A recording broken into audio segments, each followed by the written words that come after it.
ټول غریبانان یو خانه خراب. چرته کې مونږ غوندې بل غریب نه پیدا کېږي. تاسو واده کړی که نه؟ تاسو د غریبانان جمع کې یئ؟ دغلته نور د سره شته که نه؟ د افغانستان نور داسې فیملي معمولي سره شته که نه؟ ما سره هو. زما خپل فیملي دلته دی ما سره. زه خو یوازې نه اوسېږم. چېرته که مرکه ته راځئ زما مور سره غږېږئ. چې ساعت مو ځان له خو ډېر نه، زه خو دلته کورنۍ لرم. دلته ډېر ما افغانستان ما خپل ژوند افغانستان کې نه دی تېرولی او ما افغانستان لیدلی هم نه دی. ما ټول ژوند په دغه اروپا او دې خوا اخوا ما تېر کړی دی. صحیح خبره ده. بیا صحیح ده. خان بابا سره وایي واده به وکړي. خان بابا خو ډېر لرې دی. د خان بابا لغت به څنګه نه مړه څه شی کوئ؟ او خانه خراب ما مړ کوئ؟ تاسې خو مه کوئ، دومره ظلم مه کوئ ته خدای. خان بابا دومره هم دغه خو نه یم که نه، دومره هم بده نه یم چې داسې یو غټه کس سره واده وکړم. ولې هغه ته ما رشته کتلې وه، ما ویډیو کې ورکړې وه. نه وه. اوه دا خان بابا خو هسې هم واده کړی دی. هغه خو پیله نه واده کړی دی. د بل واده ته ضرورت هم نشته دی. هغه دلته هغه داسې ده که نه، زه وایم که دی ګیس پکې اچوي سهار څه شی اغوستی هغې ته ګیس ورکوي که څنګه ده. موږ هم حیران یو چې دا څه قیصه ده. نه پوهېږم یاره دومره غټه دی. ګوره سر یې داسې خو څه ووایم اوس خان بابا راپسې ونشي به خدای وایي چې دی ته دا ولې ما پسې لګیا دی.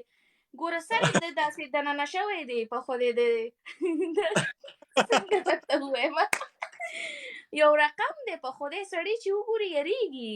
نه غټه ده، سر یې وړوکی دی. ستا سر یې داسې بوتل داسې دننه شوی، دغه باډي لاندې شوی، دغسې دغه نه لري. دې ته تاسو څه شی وایي؟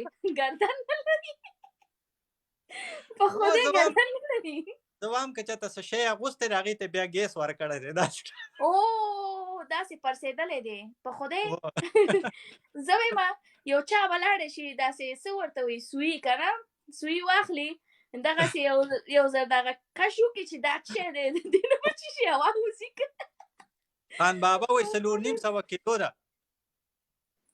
4.5 کیلو په خدای. زما د یو کوټه د شیان چې پکې شته دی دا راځي. نه بابا ته به بیل د مضبوطې وسپنې چې 16 ګیج 16 نه چې 14 یا 12 یا 10 ګیجه وسپنې نه کټ جوړ کړي اول. ډېره هغه نورمال داسې دی که ذاتي هم دغسې دی؟ خپل ځان داسې جوړ کړی که ذاتي داسې دی؟ څنګه یعنی مورنۍ نه داسې دی که چېرې خپل ځان یې همدغسې جوړ کړی؟ نورمال نه داسې یو رقم شکي غوندې یم هغې باندې ځان یا چې پورول لپاره شاید داسې به وي، نه پوهېږم. ځان یې نه دی قدرتي دغسې دی. نو بیا خبره بل رقم دی. هغه یو خبره توبه خدای دا خو ډېر وزن دی. ګندګي دی ښه. اوس هغه یو خبره دی زمونږ په افغانانو منځ کې مشهور شوی دی. یو سړی هغه پوډري سړی راغلی دی، هغه یو کس هغې نه مصاحبه اخلي او دغه دی وایي چې تاسو دلته څه وکړئ؟ وایي چې وایي زه خو دلته یم ګوره وروره دا دولت چې دی که نه دولت حق نه لري چې ما ویسي په شفاخانه کې بستري کړي. دغسې ورته ویل.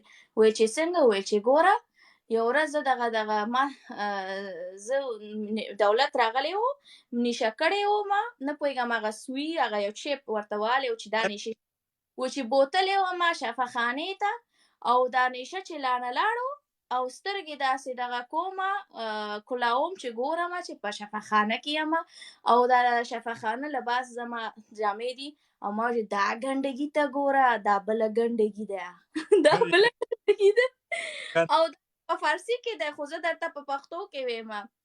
او فارسي کې بله ګندګي مشهور شوی دی اوس په د افغانانو په منځ کې. اوس دا خان بابا هم بله ګنډګي شو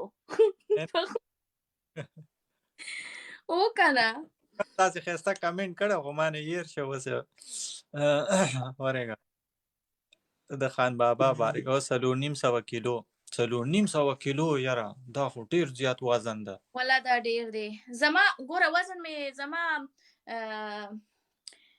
او 75 کیلو یم زه 75 او کامره کې غټ ښکارم خو نه یم ښکار او دا خو ډېر دا دومره وزن نه دی په ریل کې زما فینس چې ما ګوري کله کله چې دلته مخامخ کېږم دلته خو په امبور کې ډېر افغانان اوسېږي او پښتانه هم ډېر دي کله چې ګوري وایي ته خو په ویډیو کې دومره غټه ښکاري ته خو دومره نري دا خو داسې دی زه دومره نه یم دغه یم موټی یم خو دومره نه چې تاسو فکر کوئ خانه خراب خو تاسو څه جوړ کړی دی ما نه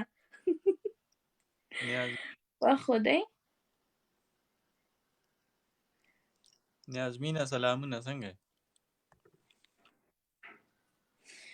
وای زما طرف ته خو دغه خلک ویده دي فکر کوم زه همیشه چې بیکارېږم په دې په 10 بجو پورې 10 بجو 11 بجو بیکارېږم او دلته اوس لږې کسانه دي زما مین وخت چې دی که نه چې زه لایف راشم چې هغه ډېر کسان فعال لکه 1000 2000 اوه بجې 6 بجې د غروب په وخت کې یا 8 بجې نهایت 8 بجې هغې نه بعد نه اوس 600 کسان دي هغه دغه بس بې وخته راغلی یم نو څه وکړمه ودي او دغه والدي که نه هغه ډېر زر وده کېږي که نه کار به کوي او زما بیا ډېر فالوور د دغې پاکستان طرف او عربستان او دوبۍ دې طرف دوبۍ او دغه طرف ته او بیا هغوی ویده کېږي خانه خراب و تاسو دومره کار کې پریګل چې لایف ته راشئ تاسو ویده شئ دلته چې 10 بجې دي هلته